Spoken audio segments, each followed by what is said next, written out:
देखिए, नई Delhi railway station पर महाकुंभ जा रहे श्रद्धालुओं की स्टैम्पीड के चलते भगदड़ मचने के कारण जो घटना वहाँ घटी और लोगों की जानें गईं, बहुत अनगिनत लोग घायल हुए, ये अत्यंत दुखदाई घटना है। और मुझे लगता है कि पूरे देश की आत्मा को झंझोड़ के रख दिया इस पूरी घटना ने।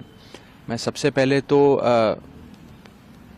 भगवान से प्रार्थना करता हूं कि वे लोग जिनकी जानें चली गईं इस अनफॉर्चुनेट इंसिडेंट में, उनके परिवारों को शक्ति प्रदान करें कि वे इस दुख को सहन कर सकें, और जो लोग घायल हुए हैं उनके जल्द से जल्द फिर से स्वस्थ होने की मैं कामना करता हूं और प्रभु के श्री चरणों में अरदास करता हूं। ये पूरी घटना ये दिखाती है कि हमारा जो भारतीय रेल है, जो रेल विभाग है, वो किस स्तर की बद इंतजामी और लापरवाही देश के नागरिकों को सौंप रहा है, दे रहा है, किस प्रकार की लापरवाह सुविधा लोगों को दी जा रही है। मैंने 11 फरवरी को अभी जो बजट सत्र पार्लियामेंट का चल रहा है उसमें इस विषय पर बात रखते हुए ये कहा था कि हमारे भारतीय रेल की स्थिति कुछ इस प्रकार हो गई है कि जनता को आलू की बोरियों की तरह ट्रेन में ठूस के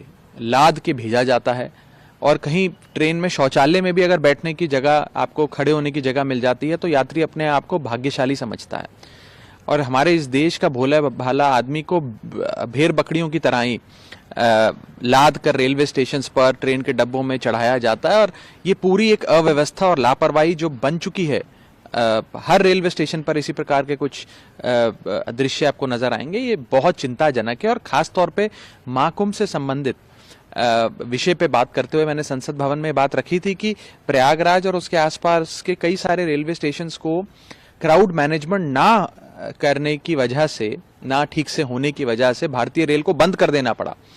तो अगर महाकुंभ जैसे महापर्व पर भी हमारी रेल व्यवस्था की ये स्थिति रहेगी, इस प्रकार के हालात रहेंगे, तो कैसे कोई यात्री अपने आप को सुरक्षित महसूस कर सकता है। और बड़ी बात यह है कि इस पर क्या एक्शन लिया जाएगा। जैसे हम देखते हैं कि पिछले सीएजी की रिपोर्ट बताती है कि न जाने अनगिनत रेल एक्सीडेंट्स देश भर में देखने को मिलते हैं। औसतन हर महीने एक नई रेल दुर्घटना की खबर देशवासियों को मिलती है।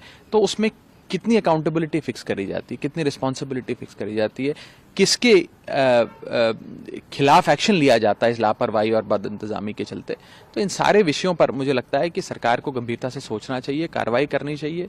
और जो ये घटना घटी है, परमात्मा उन परिवारों को शक्ति दे, साहस दे, और सरकार कम से कम अब ये सुनिश्चित करे कि इस प्रकार की कोई भी घटना देश भर में ना घटे।